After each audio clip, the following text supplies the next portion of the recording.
Welcome back to Disc and Ball's Golf Channel. This is a drone fly-through of Veterans Memorial Disc Golf Course in Beeville, Texas.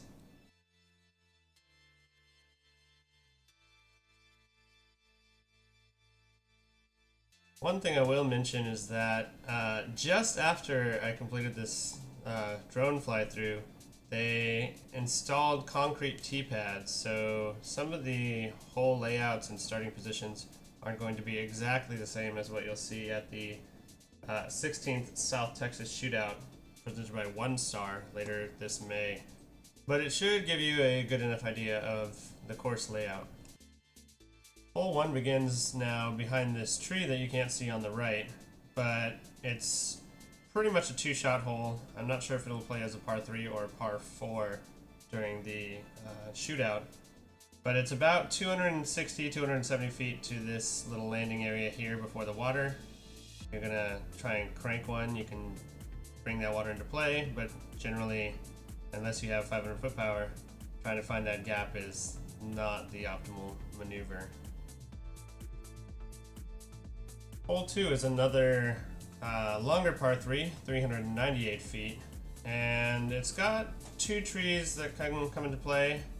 The first one on the right is not very far off the box, maybe about 100 feet or so, and this one on the left is one that you probably want to either forehand something around if you're a right-hander, or maybe throw a little flex that gets around that and up to the basket here. Low ceiling on that green. Hole 3 is 357 feet. It is also a par 3, and that's a bit of a bomb for the rec player. Nothing really in the way to speak of, assuming that this tee pad hasn't changed locations. Maybe this tree on the right might cause some mischief, but overall it is a point and shoot type hole. Hole number 4 introduces some mandatories for the first time. Mando right of the left tree, left of the right tree, and it's 276 feet downhill, probably a mid or your straight fairway type driver. This tree here defends the basket, but really if you're anywhere past that you should have a clean putt. Hole 5 is much the same as hole 4. None of this should really come into play. These branches on the left are not in your line. The branches on the right, the entire tree on your right, should not be in your line. And it's straight away. I'm not sure if the high grass will play as OB, but it's no fun finding discs in there, so don't throw in there. Hole 6 is another par 3, 272 feet. You can swing it left to right around this tree, or there might be a spike hyzer line above to the right. There is a creek and or pond left that can come into play with the excessively wide left to right shot. I criticized the front 9 on my playthrough beginning at hole 7. Unless you have 400 feet of power, 7's kind of just throw it down there, lay up, take your par. These two trees here can come into play if you have the distance. Other than that, if you go right between them, leaving yourself about a 60 footer from that tree, pretty standard 3. Hole 8 I think is fairly ace runnable. It's 243 feet, and it's got a straight play, a forehand skip for the righty, a backhand skip for the lefty. There's just so many ways to attack this green, and it's right in front of you. Just throw something at it. Hole 9 finally puts something between you and the basket, and it's got this water-filled ditch and also trees defending that ditch. Go over the top with a little spike hyzer, and it'll drop you right next to this 275 foot basket. Very reasonable birdie opportunity. Hole 9A is a short 227 foot hole. Low ceiling the whole way. You've got a right to left line or a mostly straight gap. I was worried about clipping the drone on the tree there. Plenty of squirrels to be had at this course, but a straight ahead shot should be pretty gettable.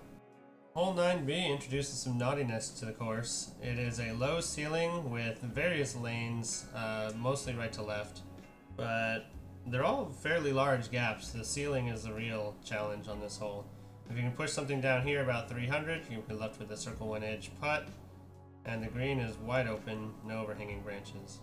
Hole 10 is a hole that I like a lot. Assuming they kept the T-pad in the same place, it's pretty much a dead straight shot. You can throw something that stalls out and falls a little bit left.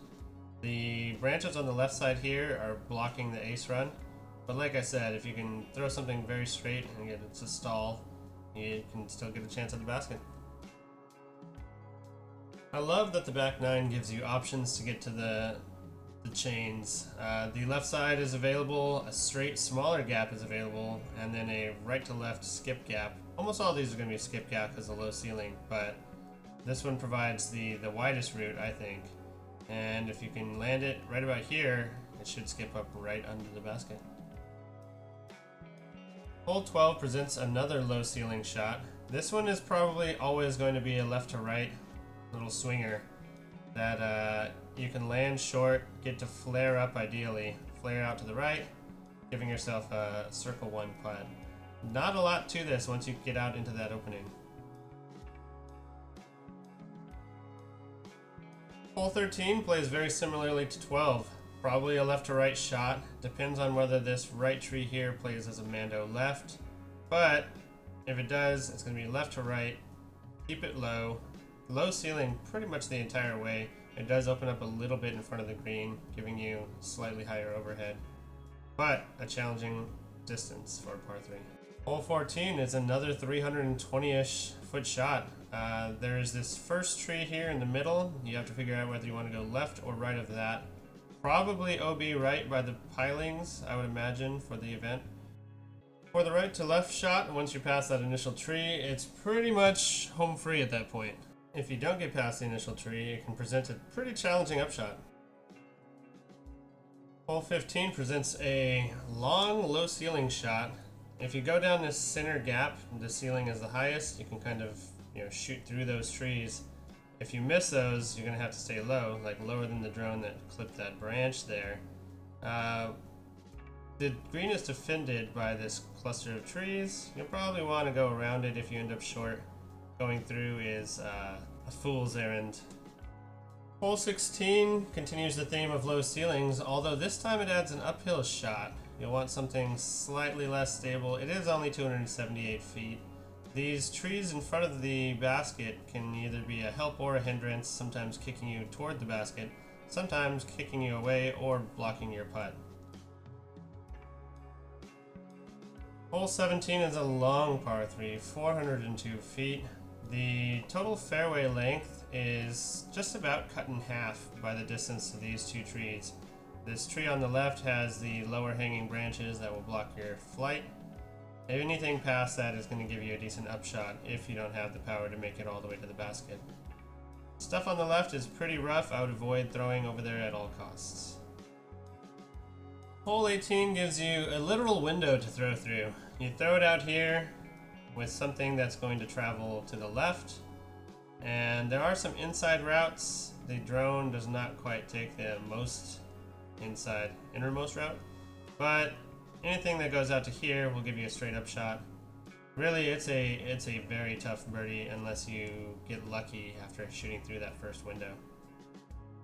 And there it is, 20 holes at the Veterans Memorial Disc Golf Course in Beeville, Texas. The layout for the South Texas Shootout is going to be 24 holes. I'm imagining that Wally is going to use some of this extra space with some temporary baskets.